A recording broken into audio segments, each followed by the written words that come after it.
अस्सलामु अलैकुम वरहमतुल्लाहि वबरकातुहू। वालेकुम अस्सलाम व रहमतुल्लाह। अल्हम्दुलिल्लाह नहमदुहु व नस्तईनुहु व नस्तगफिरुहु व नु'मिनु बिही व नतवक्कलु अलैहि व नऊज़ु बिल्लाहि मिन शुरूरि अनफुसिना व मिन सय्यिआति अमालिना मन यहदिहिल्लाहु फला मुदिल्ल लहु व मन युद्लिलहु फला हादिय लहु व अशहदु अल्ला इलाहा इल्लल्लाह वहदहु ला शरीका लहु व अशहदु अन्ना मुहम्मदन अब्दुहु व रसूलुहु। अम्मा बाद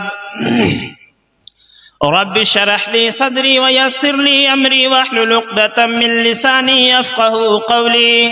रब्बि ज़िदनी इल्मा रब्बि ज़िदनी इल्मा रब्बि ज़िदनी इल्मा। मेरे मोहतरम बुजुर्गों, दोस्तों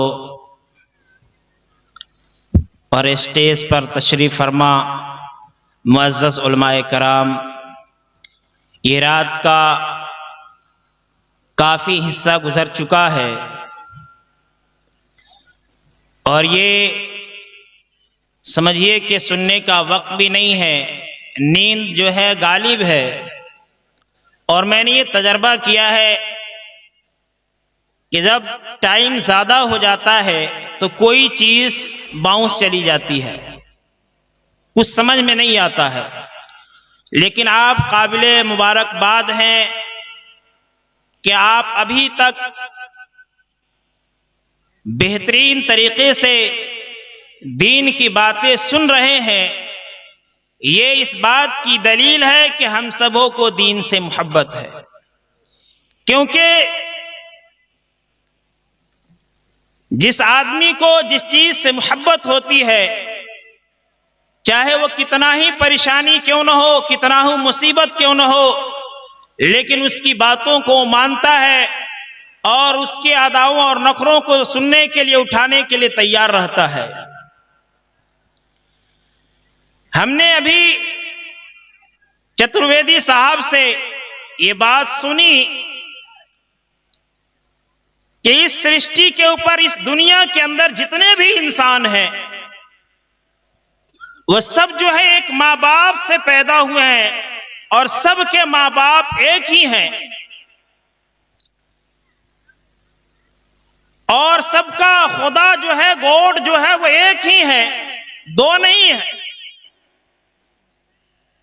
मैं आपके नॉलेज के लिए मैं बात दूसरी बताऊंगा, लेकिन आप पढ़े लिखे जो लोग हैं, मैं उनकी नॉलेज के लिए एक बात ये बता दूं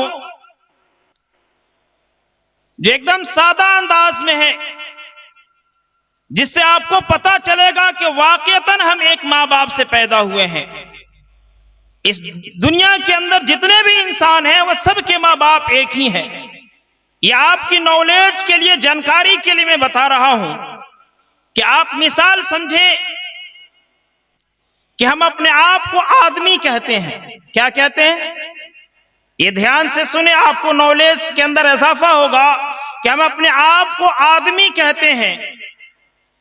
आदम से आदमी है। किससे? आदम से आदमी है। उस आदम के अंदर दीर्घिन लगा हुआ है। क्या लगा हुआ है? दीर्घिन लगा हुआ है। जैसे हम नेपाल के रहने वाले हैं, हम कहीं जाते हैं, लोग हमसे पूछते हैं कि आप कहां से, कहां के रहने वाले हैं, आप कहां से बिलोंग करते हैं, तो हम कहते हैं कि हम नेपाल से बिलोंग करते हैं, हम नेपाली हैं। तो लफ्ज़ वर्ष जो नेपाल है, उस नेपाल के आखिर के अंदर दीर्घिन लगा हुआ है, जो इस बात का पता देता है कि इस आदमी का ताल्लुक मुल्के नेपाल से है। कहां से? मुल्के नेपाल से है। एक आदमी पाकिस्तान का रहने वाला है, उसको कहा जाता है कि ये पाकिस्तानी है। उस नून के ना के आखिर में दीर्घिन लगा हुआ होता है, जो इस बात का सबूत देता है कि आदमी पाकिस्तान का रहने वाला है। बात समझ आ रही है? उसी तरीके से आदम के आखिर के अंदर दीर्घिन लगा करके आदमी बनाया गया है। हम सब अपने आप को आदमी बोलते हैं।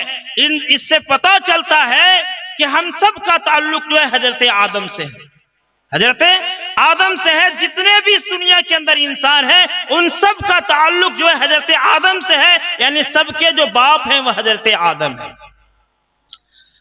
तो बताना ये था, आपके नॉलेज के लिए, जानकारी के लिए हमने ये बातें रख दी कि अगर आप पढ़े लिखे हैं, आप किसी से डिबेट करते हैं, आप किसी से बहस मुबासा करते हैं, आप किसी से बातें करते हैं, तो आसान लफ्जों के अंदर और आसान अंदाज के अंदर आप ये समझा सकते हैं। जब हमने जान लिया कि हमारा खुदा एक है और खुदा है, तो आखिर सवाल ये पैदा होता है कि खुदा ने हमें इस दुनिया के अंदर क्यों भेजा है। ये अपने आप से सवाल कीजिए कि खुदा ने हमें दुनिया के अंदर क्यों भेजा है। आखिर खुदा का क्या मकसद है इंसान को इस दुनिया के अंदर भेजने का। आप देखते हैं कि दुनिया के अंदर कोई भी ऐसी चीज नहीं है जो बेमाना और बेमकसद और बेकार बनाया गया हो। हर एक चीज का कोई ना कोई मकसद है। ये माइक बनाया गया है तो इसलिए बनाया गया है कि आवाज दूर दराज तक पहुंचे। मोबाइल बनाया गया है तो मोबाइल इसलिए बनाया गया है कि हम दूर दराज इलाकों के अंदर रहने वाले लोगों से राब्ता और कांटेक्ट कर सके, तो इसलिए मोबाइल बनाया गया है। बाइक बनाया गया है कि हम दूर दराज इलाकों का आसानी के साथ सफर कर सके। तो हम ये देखते हैं कि दुनिया के अंदर कोई भी चीज ऐसी नहीं है जो बेकार पैदा किया गया हो। तो क्या हम कभी ये सोचते हैं कि हम इंसान को अल्लाह ने बेकार पैदा किया है, या अल्लाह का कोई ना कोई मकसद है, या खुदा का कोई ना कोई मकसद है? हम कभी गौर करते हैं? गौर करके देखिए, अल्लाह ने कहा, ये एक हदीस कुदसी है, अल्लाह ताला फरमाता है, कुन्तु कंज़न मख्फिया फअहबब्तु अन उरफ़ा फखलक़तुल खल्क़ा।